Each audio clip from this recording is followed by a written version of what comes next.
پہلی سلائیڈ پر آتے ہیں۔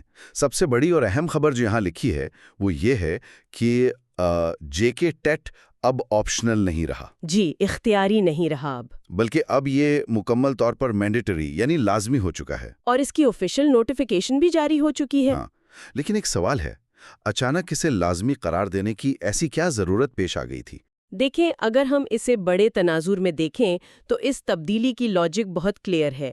ماضی میں کیا ہوتا تھا کہ تیاری کرنے والے اکثر ریاستی TET ایگزامز کو نظر انداز کر دیتے تھے۔ ہاں، سوچتے تھے پرائیویٹ اسکول میں ویسی جاب مل جائے گی۔ بالکل، لیکن اب اس نئے اصول نے، اس مینڈیٹ نے اساتذہ کے معیار کو فلٹر کرنے کی طرف ایک ٹھوس قدم اٹھایا ہے۔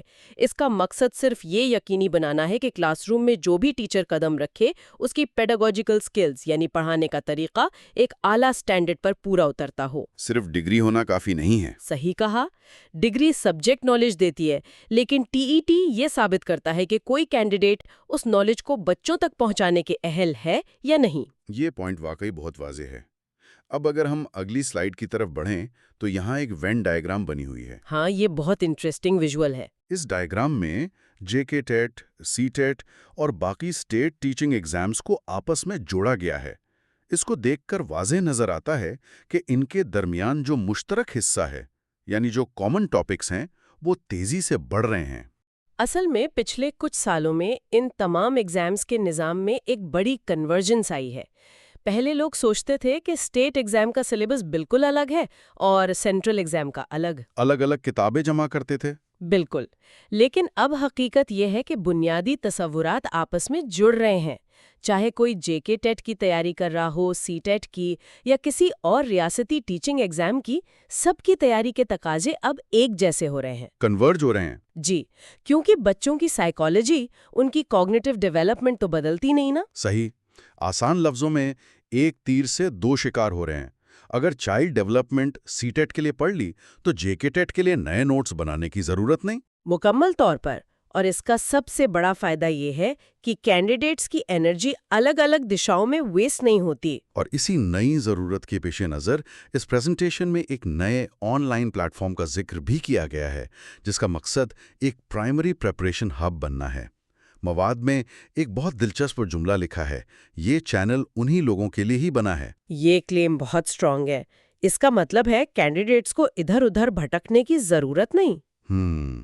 لیکن کیا پریکٹیکلی ایسا پاسبل ہے کہ ایک ہی جگہ پر سب کچھ کور ہو جائے؟ دیکھیں، دستاویز جس فریم ورک کی بات کر رہی ہیں، اگر اسے صحیح طریقے سے امپلیمنٹ کیا جائے تو یہ پاسبل ہے، اور اس کا جواب ان 4 ستونوں میں چھپا ہے جن کا اس مواد میں آگے ذکر ہے۔ ہاں، وہاں آتے ہیں۔ اگلی slide per the 4 pillars of preparation دیے گئے ہیں، اور ساتھ ہی یہ دعویٰ ہے کہ everything you will find here، یہاں پر سب کچھ ملے گا۔ جی، یہاں کوریج کا مطلب آنکھیں بند کر کے ہر صفحے کو رٹا مارنا نہیں ہے۔ ماڈرن ایگزام اسٹریٹجی میں اس کا مطلب ہے سلیبس کی باؤنڈریز کو سمجھنا۔ صحیح۔ جو ٹاپکس زیادہ مارکس کیری کرتے ہیں ان پر ڈیپ ڈائیو کیا جاتا ہے، اور اس طرح مکمل کوریج ہوتی ہے بغیر تھکاوٹ کے۔ اور یہی ہمیں دوسرے ستون کی طرف لے جاتا ہے، جو ہے کلیئرٹی، ہر ٹاپک کی تفصیلی وضاحت۔ سلائیڈ پر واضح لکھا ہے کہ سطح کی پڑھائی یعنی سرفیس لیول ریڈنگ سے آگے نکلنا ضروری ہے۔ یہ آج کی اس گفتگو کا سب سے کرٹیکل پوائنٹ ہے۔ سرفیس لیول ریڈنگ کا دور گیا، اب ایگزامز میں سوالات سچویشنل آتے ہیں، یعنی صرف فیکٹس نہیں، ایپلیکیشن چیک ہوتی ہے۔ بالکل، جب تک گہرائی میں جا کر کسی ٹاپک کو سمجھا نہ جائے، ان گھومے ہوئے سوالوں کا جواب دینا ناممکن ہے۔ کانسیپٹ کی ڈیپتھ چاہیے ہوتی ہے۔ واہ، تیسرا ستون یہاں ویلیڈیشن دیا گیا ہے، پچھلے سالوں کے سوالات یعنی PYQs۔ اب تیاری کرنے والے سننے والوں کو تو پتہ ہی ہے کہ PYQs کتنے اہم ہیں، پھر اسے اتنا الگ سے کیوں ہائی لائٹ کیا گیا ہے؟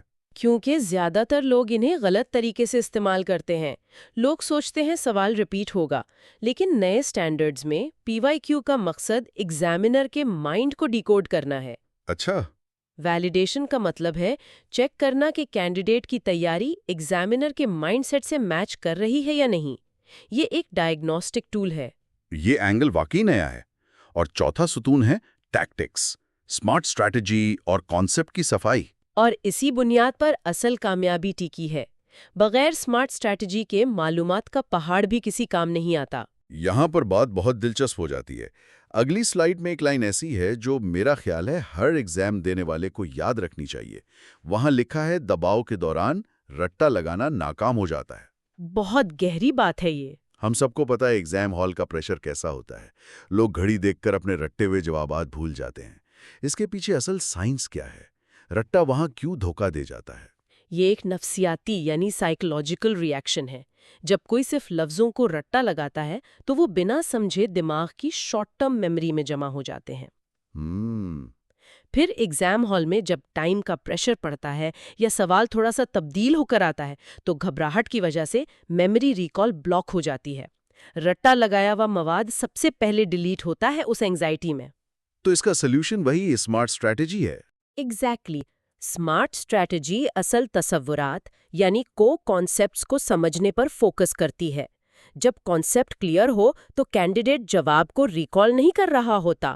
بالکل، بلکہ آن دا اسپاٹ کنسٹرکٹ کر رہا ہوتا ہے۔ بالکل، اس لیے مواد میں کانسیپٹ کلیئرٹی پر اتنا زور دیا گیا ہے۔ یہ واقعی آنکھیں کھولنے والی بات ہے، اور تیاری کے اس اپروچ کو پریکٹیکل بنانے کے لیے اس پریزنٹیشن میں ایک پورا روڈ میپ دیا گیا ہے۔ سلائیڈ پر لکھا ہے ماضی سے مستقبل تک۔ جی، پاسٹ پیٹرن سے آگے کا سفر۔ سٹارٹ ہوتا ہے دی ایویڈنس سے، یعنی پچھلے سال کے سوالات، اور اینڈ ہوتا ہے دی فیوچر پر، یعنی سیٹیٹ 2026 کی مکمل تیاری۔ یہ سٹیپ بائی سٹیپ عمل کس طرح گائیڈ کرتا ہے؟ اس کی لاجیکل پروگریشن دیکھیں۔ پہلا قدم ہے ٹاپک کی وضاحت، اس کے بعد آتا ہے کانسیپٹ کی صفائی، یعنی جو پڑھا اسے پہلے سمجھیں۔ ہاں، پھر تیسرا سٹیپ ہے PYQ کی مشق۔ یہاں وہ سمجھ آزمائی جاتی ہے، اور ان 3 اسٹرانگ قدموں کے بعد آخری منزل ہوتی ہے امتحان میں کامیابی۔ یہ سٹیپ بائی سٹیپ سلسلہ اندھیرے میں تیر چلانے سے بچاتا ہے۔ Makes total sense. ایک سیکوینس میں چلنا لازمی ہے۔ اچھا، ان سب کے بعد ایک دعویٰ جو اس سلائیڈ میں سب سے زیادہ ہائی لائٹ ہوا ہے، اس نے مجھے تھوڑا حیران کیا ہے۔ کون سا دعویٰ؟ یہاں بڑا بڑا لکھا ہے پریمیم ایجوکیشن زیرو کاسٹ۔ یعنی ایک طرف اتنے مشکل ایگزامز ہے اور دوسری طرف یہ اعلیٰ ترین تیاری بالکل مفت فراہم کی جا رہی ہے۔ مالی رکاوٹیں بالکل ختم۔ یہ ایجوکیشن لینڈسکیپ میں ایک بہت بڑا ڈسرپشن ہے۔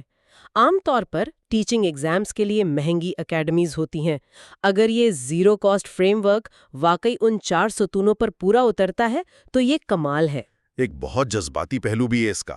سلائیڈ پر ایک کال لکھا ہے، اگر کوئی اپنے سپنے کو سچ کرنا چاہتا ہے تو فائنینشل کنسٹرینٹس اب اسے روک نہیں سکتے۔ اگر فری ایجوکیشن پریمیم کوالٹی کے ساتھ دستیاب ہو تو خواب پورا کرنا اب صرف امیر لوگوں تک محدود نہیں رہے گا، یہ ایک لیول پلینگ فیلڈ بناتا ہے۔ یہ پرسپیکٹو واقعی حوصلہ افزا ہے۔ ساتھ ہی آخری سلائیڈ پر ایک مشورہ بھی ہے کہ پلیٹ فارم کے ساتھ جڑے رہیں، کمیونٹی کا حصہ بنیں، سبسکرائب کریں اور بیل آئیکن دبائیں تاکہ نوٹیفیکیشنز مس نہ ہوں۔